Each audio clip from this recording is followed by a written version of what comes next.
Create amendment of registration. In this video, we are going to learn about amendment of registration. There are certain questions, answer of which you will get in this lecture. What are the core field of information? What are the non-core field of information? What are the information that you can change with the approval of the proper officer? What are the information that you can change without the approval of the proper officer?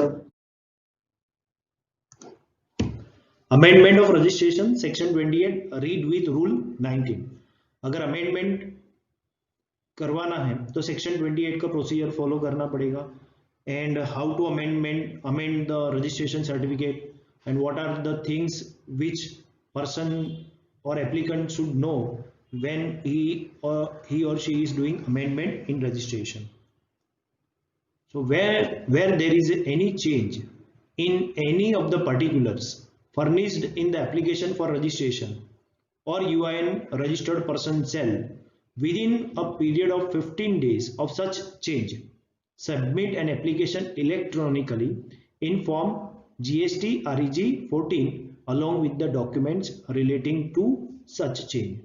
यानी जिस दिन से उसका amendment हो रहा है, यानी जिस दिन से उसने अमेंडमेंट किया है उस दिन से 15 डेज के अंदर अंदर उसको GST REG 14 में अप्लाई कर देना है for amendment of the application और amendment of the registration.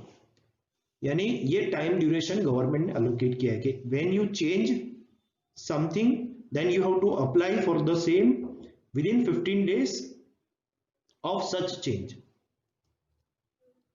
If change related to core field of information, if there is a change related to core fields, then PO, that is proper officer, may approve or reject amendment in the registration particulars. Such amendment shall take effect from the date of occurrence of the event warranting such amendment. If approved by the PO, that means अगर proper officer, पहले तो ये बोल दिया कि proper officer उसको approve भी कर सकता है, उसको रिजेक्ट भी कर सकता है. और अगर प्रॉपर ऑफिसर ने अप्रूव किया है तो amendment shall take effect from the date of occurrence of event warranting such amendment. यानी जिस दिन से उसने अप्रूव कर दिया है उस दिन से उसका अब अमेंडमेंट वैलिड हो जाएगा because it is approved by the proper officer. अब अमेंडमेंट में there is core field. Now you should know what are the things which is covered under core fields. core fields में क्या क्या होता है?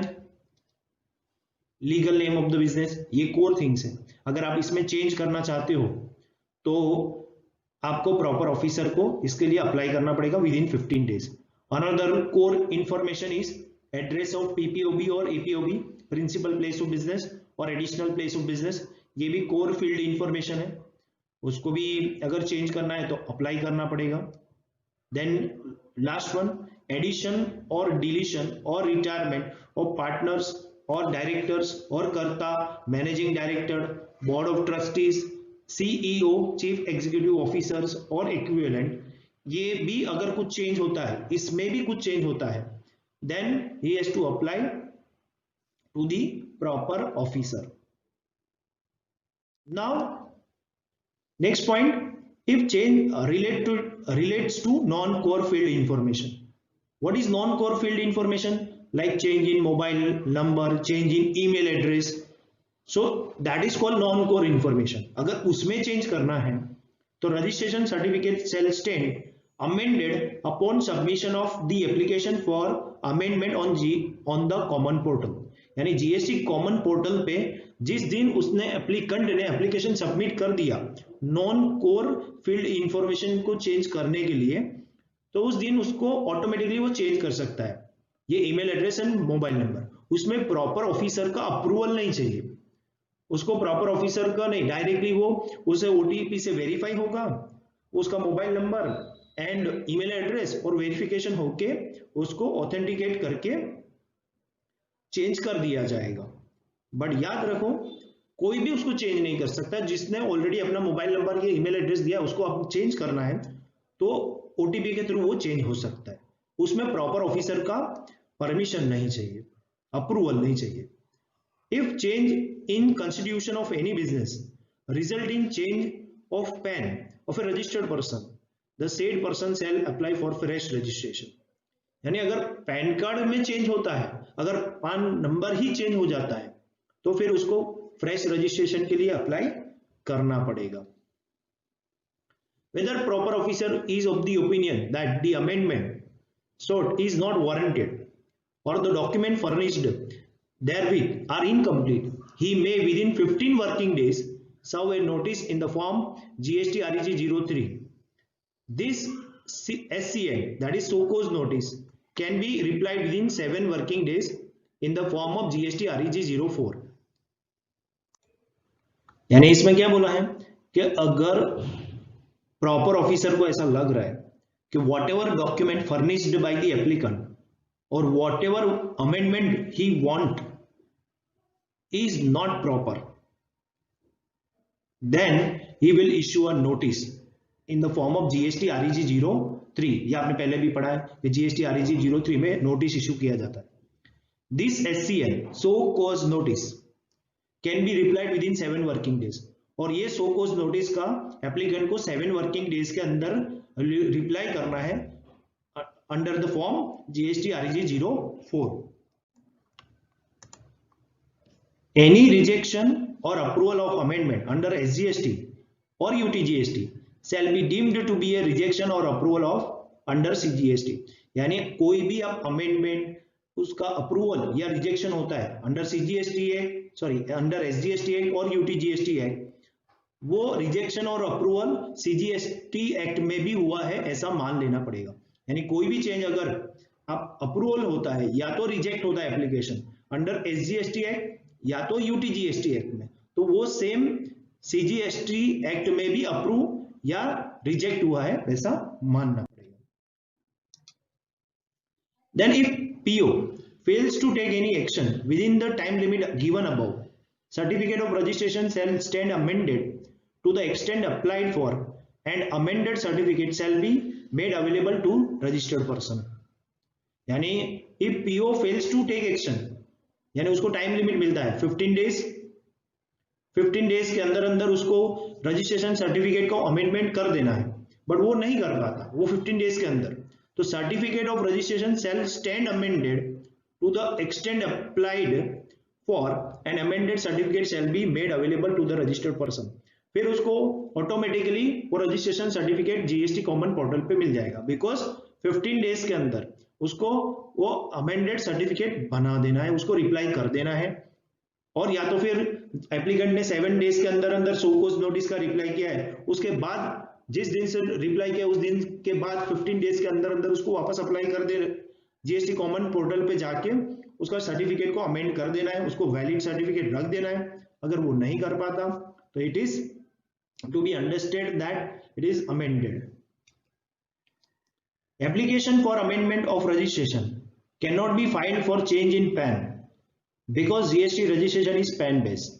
Fresh registration for registration is required in case there is a change in PAN। ये मैंने पहले भी पढ़ा है कि अगर पैन कार्ड में चेंज होता है तो उस केस में क्या करना पड़ेगा, then in that case he has to apply for the fresh registration। Thus, where a change in the constitution of a business result in change of PAN of registered person, he shall apply for the fresh registration।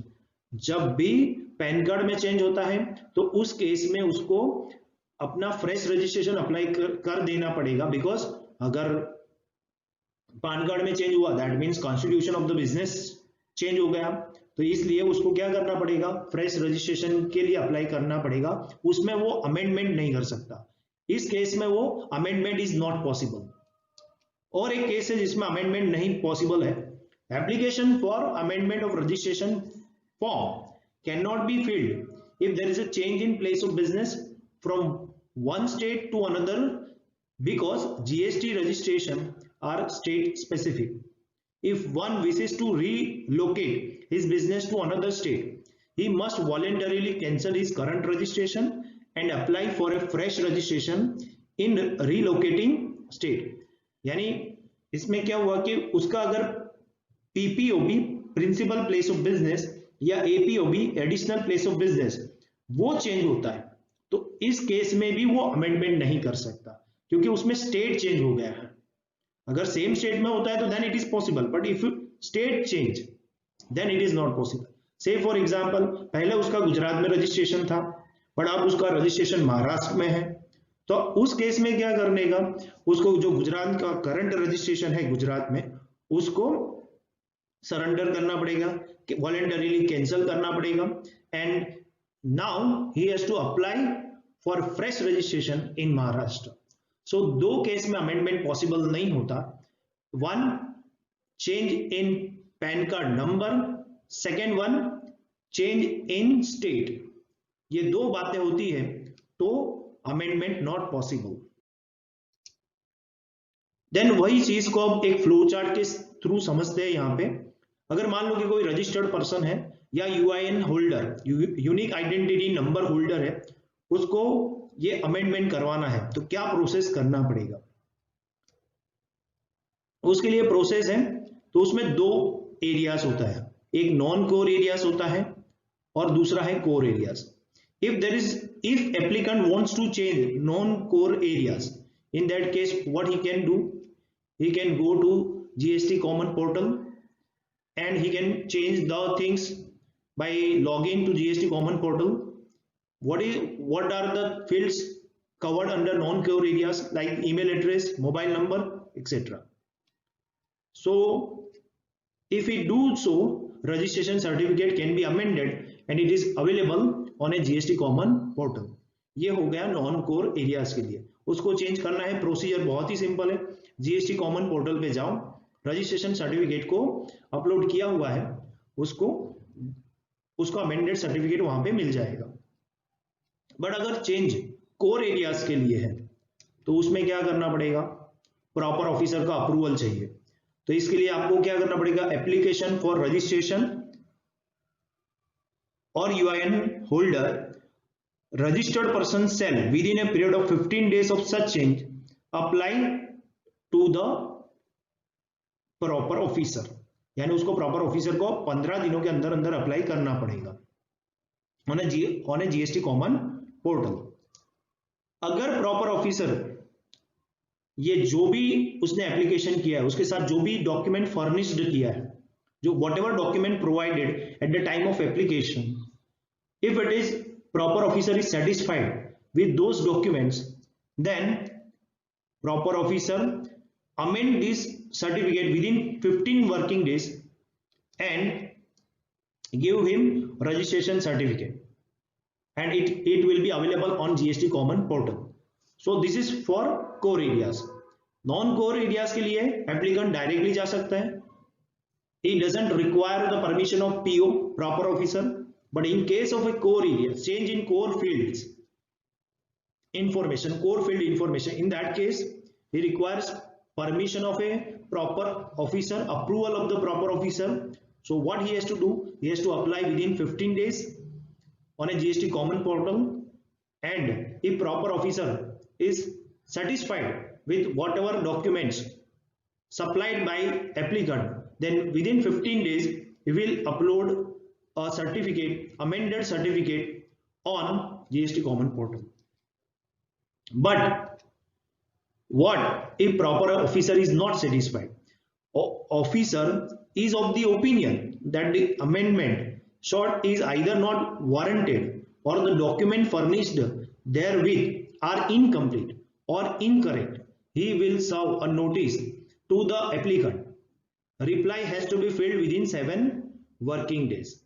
यानी अब क्या हुआ, officer को ऐसा लगा, he is of A opinion कि जो आप अमेंडमेंट कर रहे हो उसके लिए जो भी आपने डॉक्यूमेंट प्रोवाइड किया है, so that are those documents are incomplete और इनकरेक्ट, यानी जो डॉक्यूमेंट देना चाहिए वो प्रोवाइड नहीं किया उसने, तो then in that case he will issue an notice, show cause notice issue करेगा, SCN इश्यू करेगा। Now applicant has to reply this notice within 7 working days. अब इसमें दो बातें हो सकती है, first one, registered person replies in 7 working days and reply is satisfactory, अगर 7 वर्किंग डेज में उसने रिप्लाई कर दिया, रिप्लाई सेटिस्फैक्टरी मिल गया, तो officer shall accept the application and submitted and registration certificate will be amended, और उसी के साथ उसका सर्टिफिकेट अमेंड कर दिया जाएगा, क्योंकि उसने 7 दिनों के अंदर अंदर अप्लाई कर दिया एंड एप्लीकेशन के साथ जो भी डॉक्यूमेंट इनकम्प्लीट था उसको कंप्लीट कर दिया, इनकरेक्ट था उसको करेक्ट कर दिया, तो उसको अमेंडेड सर्टिफिकेट मिल जाएगा। बट अगर ऐसा हुआ, if registered person does not reply with in 7 days और the reply is not satisfactory, 7 days के अंदर अंदर रिप्लाई नहीं किया, और रिप्लाई किया तो भी जो भी रिप्लाई था सेटिस्फैक्टरी नहीं था, तो officer shell reject the application of the amendment submitted, यानी जो अमेंडमेंट का एप्लीकेशन किया है उसको रिजेक्ट भी कर सकता है। So this is the procedure for amendment under section 28।